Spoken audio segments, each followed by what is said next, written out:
Ako ay sumasahod ng 645 pesos kada araw.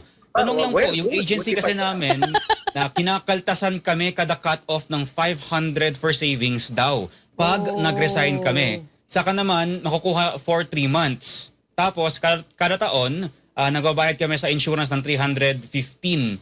At ang kaltas namin kada sahod, 1,200 pataas o higit pa. Walang leave, walang paternity benefits, piso kada araw at 15 pesos kada transaction sa ATM.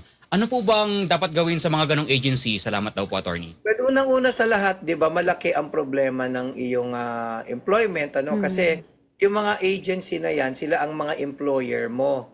Kung mo employer mo sila, kagaya ng sabi ko, 'di ba, entitled ka dun sa mga benepisyo na dapat na ibinibigay sa iyo. Yung mga kinakaltas naman, ano ba yung mga mandatory na kinakaltas sa batas, kagaya ng PhilHealth. Di ba? O pag-ibig, kung yan, if that's warranted.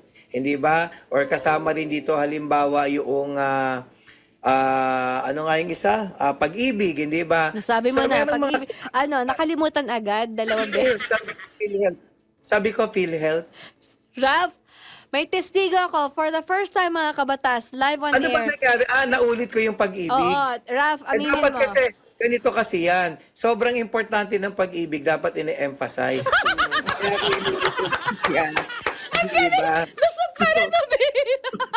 Yun ang nangyari dyan. Hindi ba? Pero seriously, hindi ba? May mga iginagawad ang batas na dapat na tamang pagkakaltas. Halimbawa, SSS.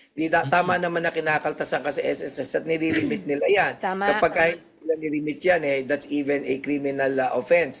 Diba? Kaya lang ang problema, may mga kumpanya hindi sumusunod sa mga ganyan.